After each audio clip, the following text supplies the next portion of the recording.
Hello students, how are you all? A very warm welcome to this geography class. Here we are going to start chapter 5, Air. In this chapter you will learn about air and the atmosphere, layers of the atmosphere, composition of air, pollutants in the air. Air is very important for all living things. We cannot live without air for a moment. It is our basic need. Our earth is surrounded by a thick layer of air. Air is a mixture of several gases, water vapor, dust particles, pollen grains, and many impurities like smoke, salts, and others. The vast blanket of air which surrounds the earth is known as atmosphere. In the absence of air, the earth will not have the life on it, and it would remain frozen like any other planet. Without this blanket of air, we would be baked alive by the extreme heat of the sun during the day time and would be frozen during the night time. The existence of the air around the earth has made it a unique planet as the temperature on the earth are made suitable for the growth of life. The atmosphere is held close to the earth by force of gravity. About 50% of the total mass of air is found within 5 kilometers from the earth's surface. It exists in several layers around the earth. The density of air decreases as one goes to high altitude, so it is hard to breathe as one goes up. Layers of the atmosphere. The temperature and density of air vary not only from place to place but also from season to season. The atmosphere is divided into layers. Each layer has different characteristics. The upper layer presses down the lower layer, thus upper layers are less dense than the lower layer. This image is explaining a different layers of atmosphere starting from troposphere to exosphere. It is estimated that about 90% of the total mass of the atmosphere lies within a height of about 20 km from the Earth's surface, as there is no direct boundary between the atmosphere and the outer space. Its exact thickness cannot be known. Approximately, the atmosphere extends up to 1600 km above the surface of the Earth. The atmosphere is divided into 4 different layers. Let us study about the layers. First, troposphere. This is the lowest layer of the atmosphere. It extends up to a height of about 8 km at the poles and about 18 km at the equator. It is the densest part of the atmosphere. Dust particles, water vapor, and other particles are found only in this layer. All weather phenomena such as cloud, fog, rainfall, snowfall, storms, lightning, etc. occur here. In this layer, the temperature of air decreases with increase in height at the rate of 1 degree Celsius for every 165 meter. This is called normal lapse rate of temperature. Troposphere absorbs maximum heat radiated by the Earth's surface and thus keep the Earth warm. Stratosphere. Above the layer of troposphere lies the layer of stratosphere. It extends up to a height of about 50 km above the Earth's surface. The total absence of water, vapors, and dust particles in this layer prevents formation of clouds. Thus, it provides clear visibility. This layer is suitable for aircrafts because it facilitates visibility and this contributes to easiest flying conditions. The zone which demarcates line of separation between these two layers, troposphere and stratosphere, is defined as tropopause. The temperature is almost constant in the lower part of the stratosphere. Mesosphere. Above the stratosphere lies the layer of mesosphere. It extends up to a height of 80 km above the Earth's surface. The narrow boundary that separates the mesosphere from the stratosphere is called stratopause. In the mesosphere, the temperature of air decreases with increasing height. When meteors enter the Earth's atmosphere from space and reach this layer, they burn due to friction. A special form of oxygen called ozone is found in the upper stratosphere and lower mesosphere. This ozone layer is very important as it acts as a filter and absorbs harmful ultraviolet sun rays from reaching the Earth's surface. This layer therefore acts as a shield over the Earth's surface. In the absence of ozone gas in the atmosphere, life would have been impossible on the surface of the Earth.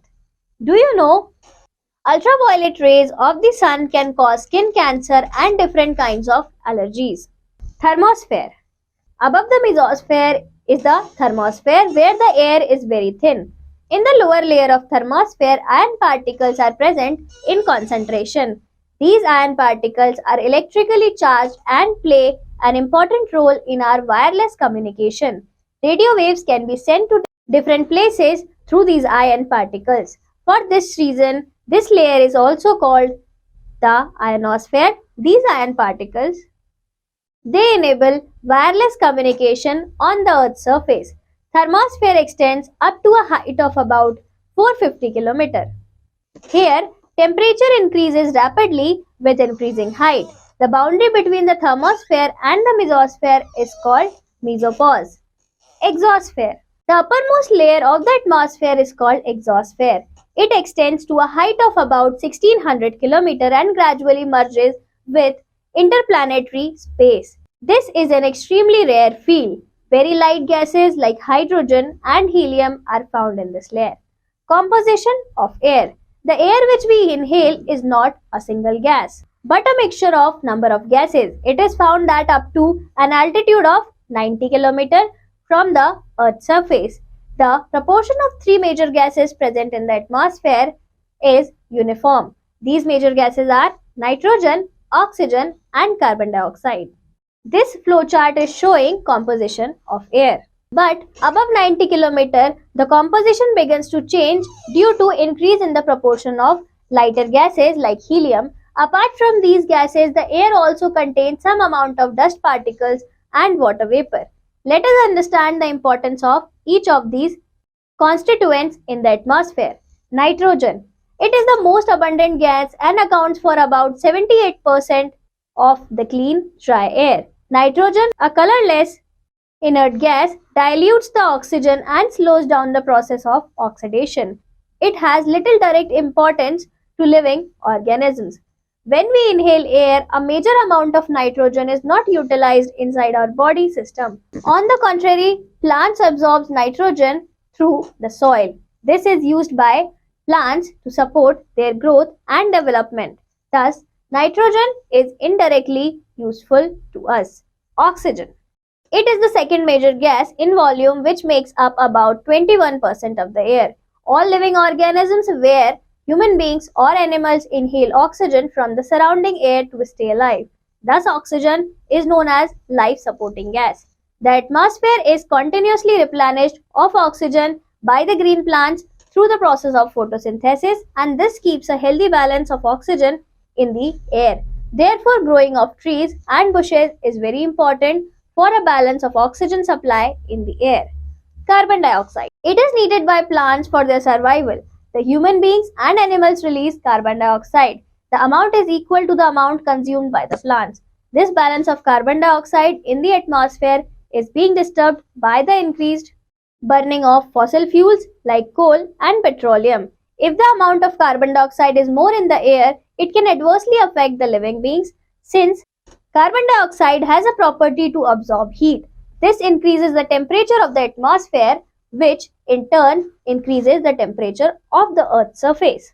This is the cause of global warming, which is threatening the very life support system of this planet. Do you know? Global warming can be prevented by minimizing the use of CO2, CFCs, methane, etc. Apart from these three major gases, the atmosphere also has argon, helium, methane, etc. in small volumes. The water vapor and dust particles are the other important components of their atmosphere having our relevance. The amount of water vapor present in the atmosphere depends upon temperature. Water vapor is added to the atmosphere by evaporation from oceans, seas, lakes, rivers, etc. and transpiration from vegetation and respiration of animals. Water vapor is responsible for all types of condensation and precipitation.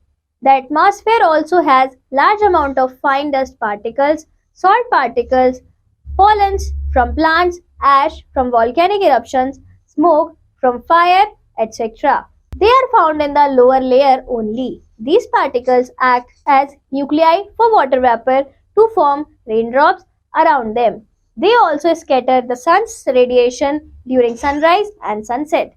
The dust particles act as hygroscopic nucleus around which water vapor get condensed to form clouds. Do you know In the upper layer of the atmosphere, microscopic dust particles scatter incoming solar rays and absorb all colors except blue, giving blue color to the sky. Global warming, a case study.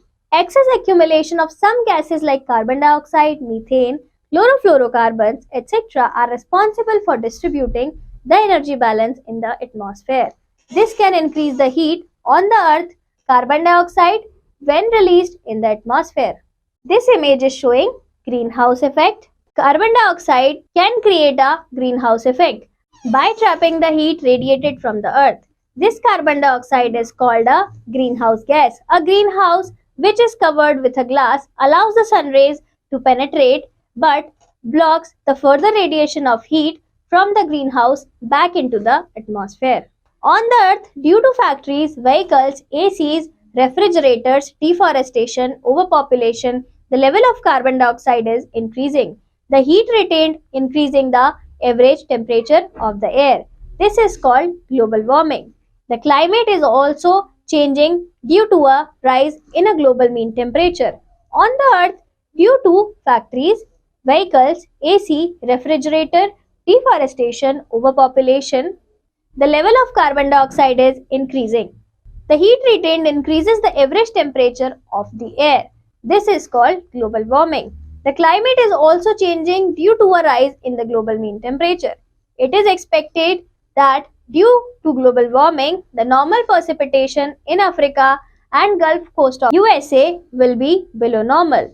The tropical belt may experience above normal precipitation. Some areas may not experience any rainfall at all. The changes in rainfall pattern may cause flood in some areas and no rainfall or drought in other areas. Over the last 100 years, the ice reserves have melted and thus sea level has risen by about 10 cm to 20 cm. This has caused floods in coastal areas. If this trend continues, it will affect agricultural yields. Many areas will be submerged under seawater. It may also cause extinction of plants and animals in the long run. Pollutants in the air. Besides the natural combination, the atmosphere is also receiving man-made substance of both solid and gaseous nature, largely due to multiple human activities. For example, flying automobiles in cities releases gases, pollutants like carbon monoxide, sulfur dioxide, and lead particles, causing air pollution, which in turn is a cause of several diseases. The smoke particles, when combined with fog, form smog, causing serious health problems like irritation in eyes, skin diseases, respiratory diseases, etc. Volcanic eruptions, forest fires, etc. also add pollutants and cause a great damage to the atmosphere. We should have an awareness of these pollutants so that they are reduced in the atmosphere. Summing up, normal lapse rate. The decrease in air temperature at the rate of 1 degree Celsius for every 165 meter increase in height. Ions, electrically charged particles. Global warming, excessive warming on the earth due to the greenhouse effect. The stratosphere contains ozone which absorbs the harmful ultraviolet radiations of the sun. The atmosphere is held around the earth due to the earth's gravitational pull. Thank you class. Let's meet in the next chapter.